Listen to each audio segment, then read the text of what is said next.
Bonjour et bienvenue sur la mécanique universelle. Alors aujourd'hui nous sommes samedi 18 mars 2023 et faisant suite à la vidéo précédente, je voudrais commenter ces petits propos de Nicolas Sarkozy qui me paraissent très intéressants. Je vais vous dire une chose. L'Europe, de tous les continents du monde, est le continent le plus brutal où il y a eu les guerres les plus sauvages. C'est pas l'Afrique, c'est pas l'Asie, c'est l'Europe. Et je vais vous dire autre chose. C'est pas au Moyen-Âge, c'est au XXe siècle. C'est en Europe qu'on a exterminé des Juifs. C'est en Europe qu'on s'est battu. Quand on a dit avec la guerre russo-ukraine, c'est le retour de la guerre qu'on n'avait pas vue, c'est une stupidité, puisqu'on a oublié la Bosnie. Si vous n'avez pas l'Union européenne, vous avez des affrontements considérables.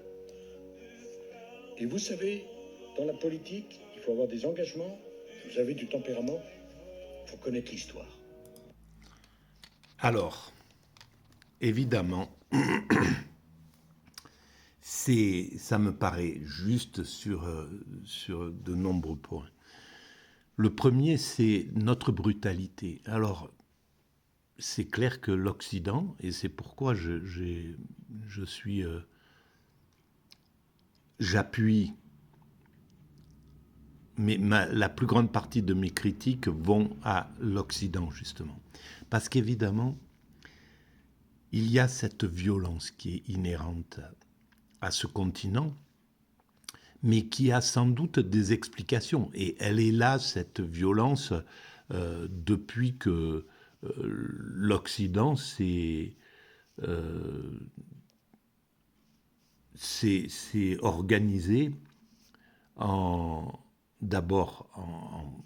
fonctionne un peu sous la forme de clans, hein, c'est-à-dire que l'ensemble des pays, même lorsqu'elle était en guerre, c'était une explosion de sa violence inhérente, mais elle était présente quand ils sont partis, quand l'Occident est parti en conquête du monde, à partir de 1400, à partir du moment où on a commencé à découvrir le monde, à découvrir d'autres mondes que le nôtre, on s'est comporté d'une façon extrêmement violente. Et c'est par la violence que quelques individus parvenaient à maîtriser des populations considérables. Par la violence, par la technique qui avait été découverte, l'armement, etc., et justement qui servait, que nous avons développé parce que nous étions un peuple, un continent extrêmement violent. Et donc, on a sophistiqué l'armement, en fait, pour être le plus violent possible, en fait, vis-à-vis de l'autre. Donc, il y a la technologie et il y a, à mon sens, la perte de spiritualité. C'est-à-dire que on était très religieux. La religion était importante et c'est en partie sous l'étiquette religieuse que les conquêtes se sont faites, que les conquêtes et puis c'était pas le religieux qui est parti, c'était bien le profane, c'était bien les dominants profanes qui sont partis à la conquête du monde. Mais ils avaient besoin de l'assentiment du religieux. Et le religieux s'est abaissé, puisque c'était le christianisme.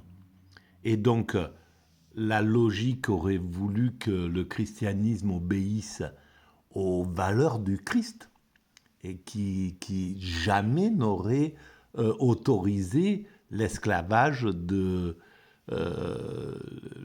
l'esclavage des Noirs, par exemple, en Afrique. Jamais n'aurait autorisé le fait de ne pas respecter autrui, au fond.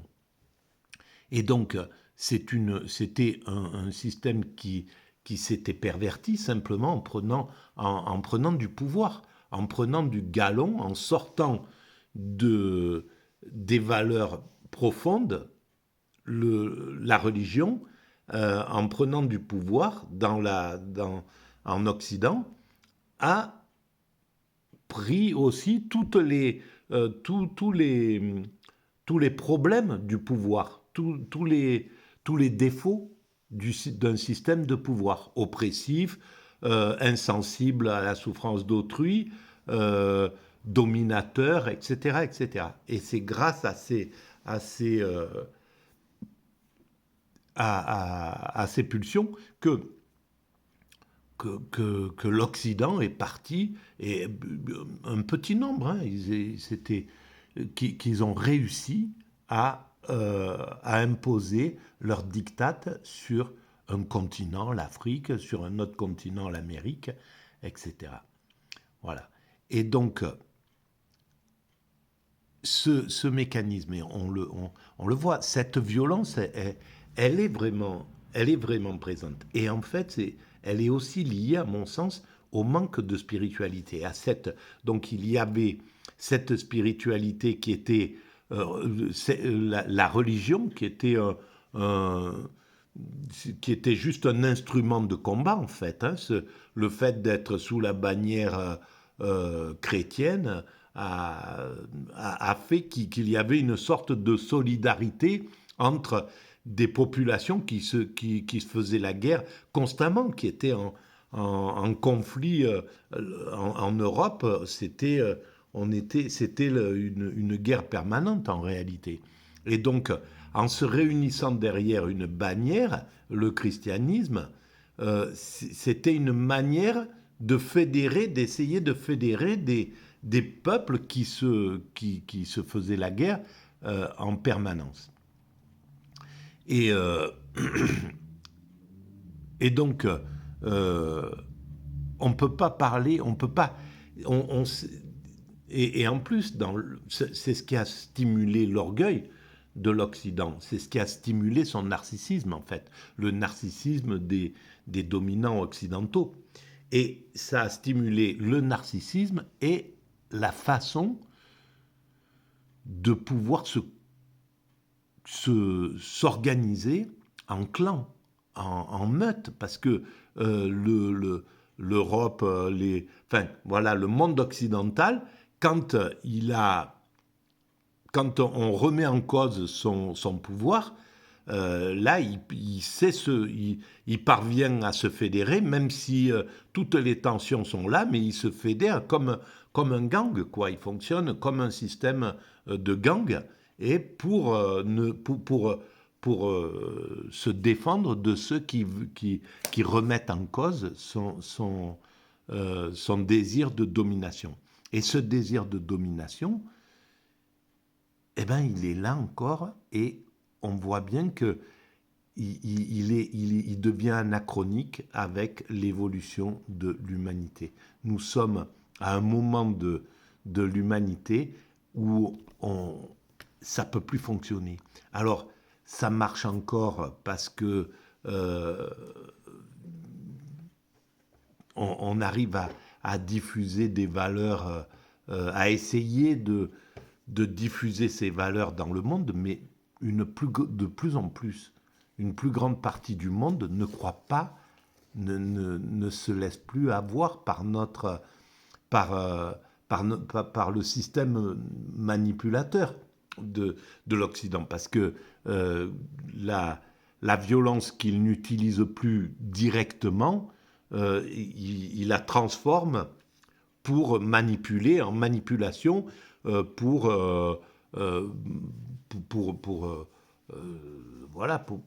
stimuler la haine de l'ennemi qu'il s'est constitué, qu'on s'est constitué. Il faut qu'on déteste tel et tel pays quand ça nous arrange, hein, parce que voilà, quand, quand le système du marché fonctionnait pendant la mondialisation à partir des années 90 à 2000 et quelques, eh ben, les Chinois étaient nos amis, et les Russes étaient nos amis, etc., etc. Il n'y avait pas... Voilà, on, on s'organisait pour dire qu'on les appréciait. Mais il suffit qu'ils remettent en cause, qu'ils touchent notre narcissisme, qu'ils touchent le narcissisme des dominants, pour que les dominants s'organisent pour qu'on déteste à nouveau autrui. C'est ce qui s'est passé pendant, quand il y a eu l'URSS, et ben voilà, le péril rouge, les Chinois c'était le péril jaune, etc. Et il fallait détester. Donc il y a un mécanisme comme ça qui est vraiment incroyable. C'est typiquement du narcissisme, et c'est ce qu'on trouve dans les cours de récréation, hein. Celui qui est les dominants narcissiques, ils s'organisent pour, pour qu'on déteste, pour que son petit groupe autour de lui déteste l'autre dominant. S'il y a deux dominants qui sont un peu en combat, là, eh ben, ils s'organisent pour qu'on déteste, pour que sa petite cour déteste le dominant qui remet en cause son désir de dominer l'ensemble. Voilà. Et donc, c'est un mouvement comme ça. Et ce narcissisme, il s'est évidemment survolté avec plus on a mis de violence et plus on s'est mis dans la domination en Amérique, justement, par exemple, ou en Afrique, etc., avec la colonisation en Amérique, avec l'esclavage. Cet état d'esprit, en fait, le fait d'être obligé de dominer autrui, fait monter ce narcissisme. Ça peut tenir qu'avec une vision grandiose, exagérée et fausse de soi-même. L'esclavagiste, il était obligé d'être dans la mauvaise foi, de se considérer supérieur à celui qu'il mettait en esclavage. Et donc, ça a construit des états d'esprit, et tout en se disant chrétien, parce que c'était ça, il se disait, enfin, voilà, c'est aberrant, quoi, quand on y réfléchit. Donc, ça a construit un narcissisme absolu. Et ce narcissisme, on le retrouve exactement dans la colonisation. L'esprit colonial était obligé d'être narcissique aussi, c'est-à-dire de se sentir supérieur à celui qu'il colonisait, au colonisé, à celui qu'il domine. Et c'est cet état d'esprit, c'est le plus violent, c'est l'état d'esprit qui est générateur, en fait, de toute la violence qu'on voit sur la planète. Donc c'est bien cet état d'esprit qui est à réfléchir, à voir, et comment on peut arriver à d'évaluer cet état d'esprit narcissique. Alors là, il est en train d'être dévalué. Le truc qui dévalue le narcissisme, c'est la défaite. Voilà, c'est le fait d'être qu'on conteste cette toute-puissance, qu'on vous montre votre véritable visage. Et c'est ce que le monde entier est en train de faire avec l'Occident. Ils montrent, ils disent voilà ce que vous êtes. On le voit quand nos chefs d'État vont en Afrique, tous ces dérapages qui sont faits, ils sont simplement faits parce que, en réalité, le narcissique ne peut pas cacher sa vision grandiose de lui-même. Une des qualités ou du défaut du narcissique, c'est qu'il ne peut pas faire autrement que montrer exactement ce qu'il est. S'il est de montrer qu'il est malin, montrer qu'il est meilleur, montrer le mépris qu'il a d'autrui, etc.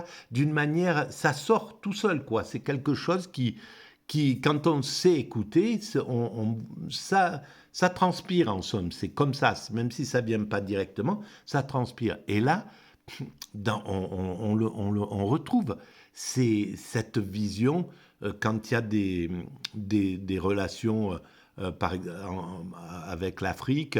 La dernière fois, il y a quelqu'un, une Africaine, qui a dit à Macron des choses, mais vraiment fondamentales, quoi. Vous nous faites plus marcher en nous disant c'est fini la France-Afrique, c'est fini l'oppression, c'est fini, etc.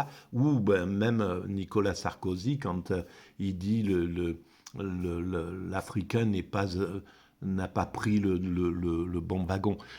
Et ça, c'est typique de la pensée occidentale, c'est-à-dire il ne peut pas remettre en cause, dire mon oppression a fait que tu n'as pas pu prendre ta place. C'est parce que je t'ai opprimé qu'en fait tu as pas pris ta place. Si j'étais venu en tant qu'égal envers toi, ça serait parfait. Et c'est pour ça que ces chefs d'État narcissiques qu'on a depuis une trentaine d'années sont inconscients même de leur place, du fait que la façon dont ils ont leur position sociale originelle, ce qui fait qu'ils ont pu bénéficier de tout un tas de choses, même s'ils étaient des bourrins et qu'on les a poussés qu'ils n'étaient pas les meilleurs et qu'ils ont eu toute la mécanique pour monter, pour aller dans les meilleures écoles, les meilleurs trucs, etc. Ils ne sont pas conscients de la chance, en fait, qu'ils ont eue.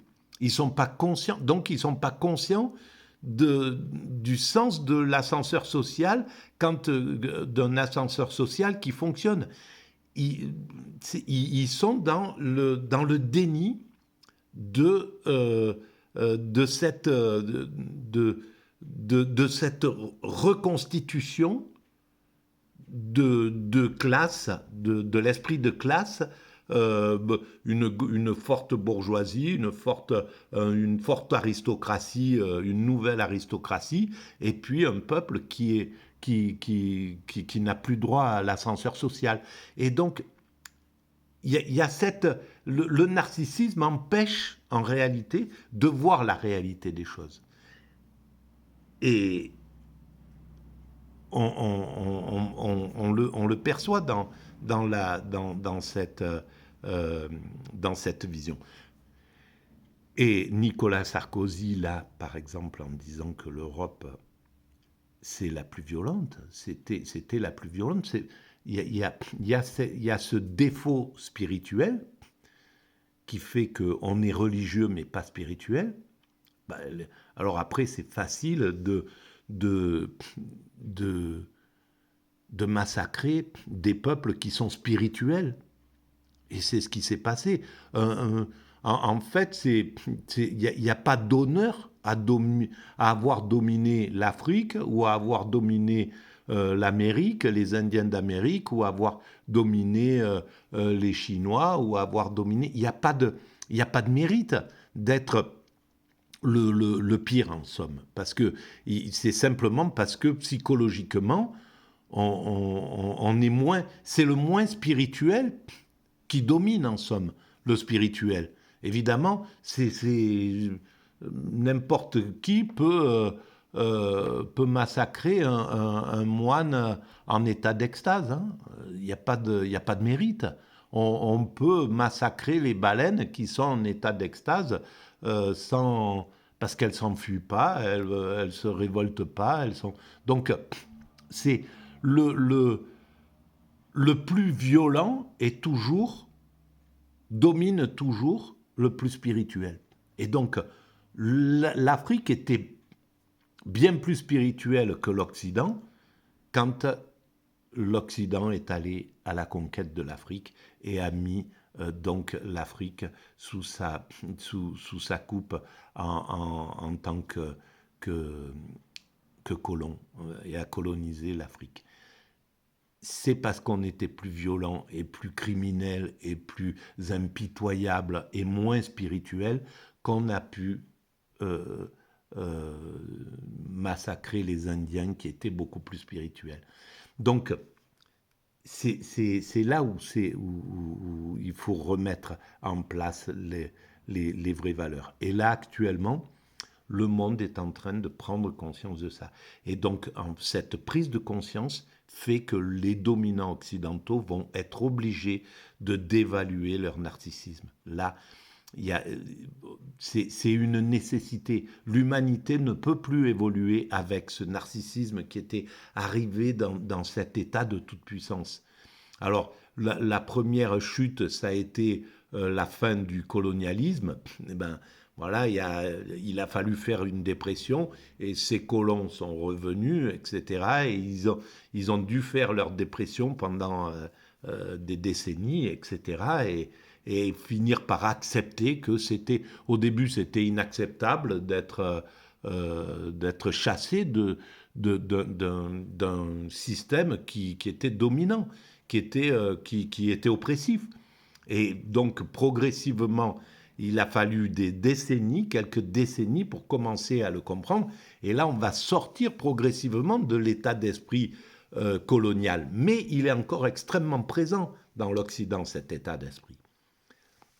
Et c'est cet état d'esprit que l'Occident doit perdre pour arriver à considérer l'autre comme un égal et pouvoir passer au niveau universel et aller vers un fonctionnement universel. L'Occident va devoir faire la dépression de son narcissisme. C'est ce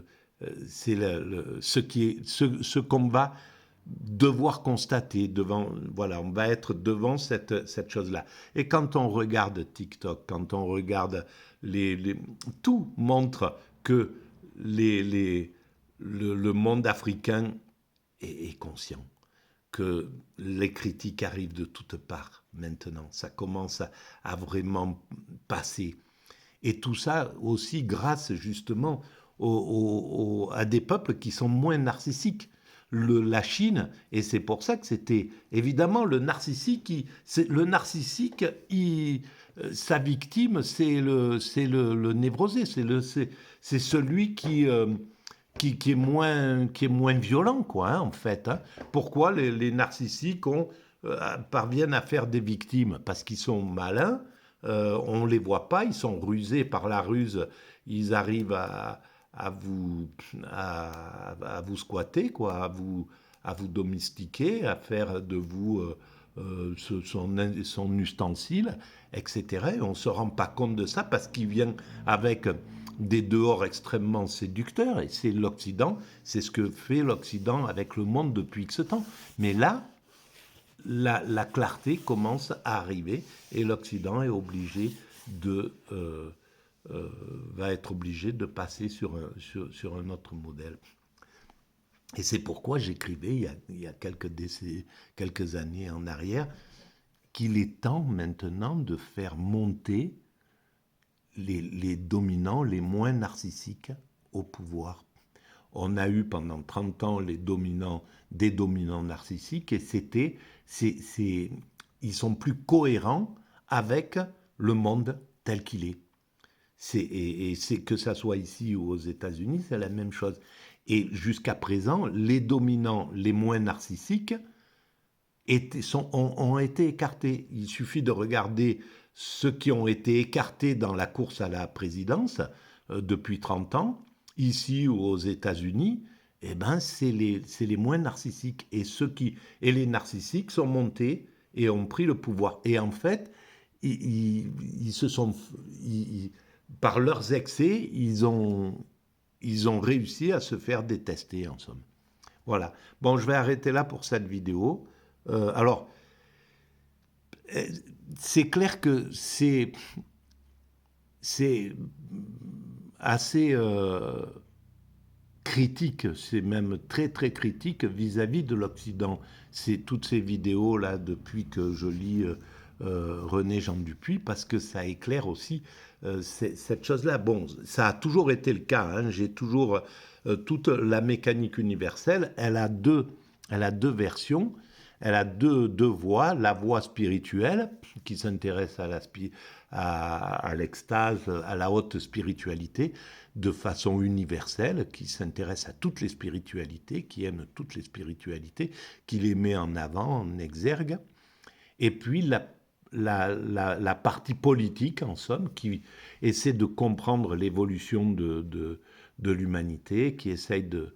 Voilà. Et donc, en fonction aussi de l'actualité, eh ben, l'état d'esprit change et l'état de révolte mentale est plus intense ou moins intense. Et là, avec ce qui se passe en Ukraine, c'est un petit peu comme voilà, comme si je voyais dans cette la goutte d'eau qui fait déborder le vase dans l'humanité et qui va faire que l'humanité est en train de prendre conscience que ben, l'Occident, c'est pas, euh, voilà, il est plus en cohérence avec avec le fait de dominer le monde. Voilà, il n'a plus sa place en tant que gendarme du monde ou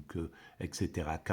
Quand il prend cette place-là et qu'il est dans l'état de toute puissance, il devient aussi criminel, aussi cruel que quand il était tout puissant en Amérique, tout puissant en Afrique, etc. Donc il retrouve tout de suite sa nature violente et d'une manière ou d'une autre, directement ou indirectement, en manipulant ou en y allant en franco, mais en tout cas, on est dans dans ce cas de figure. Bon, voilà, c'est mon point de vue. Chacun peut avoir son point de vue. Moi, je défends celui-ci. Et évidemment, il ne montre pas les aspects positifs de l'Occident. Ils existent. Et ça nécessiterait une réflexion beaucoup plus importante. Et pourquoi nous en sommes là, etc. Il y a des compréhensions. Mais bon, là, je pense que la critique est nécessaire parce que voilà, il faut qu'on change de modèle en Occident si on veut perdurer dans le monde. C'est mon point de vue. Voilà, merci de votre écoute, à bientôt.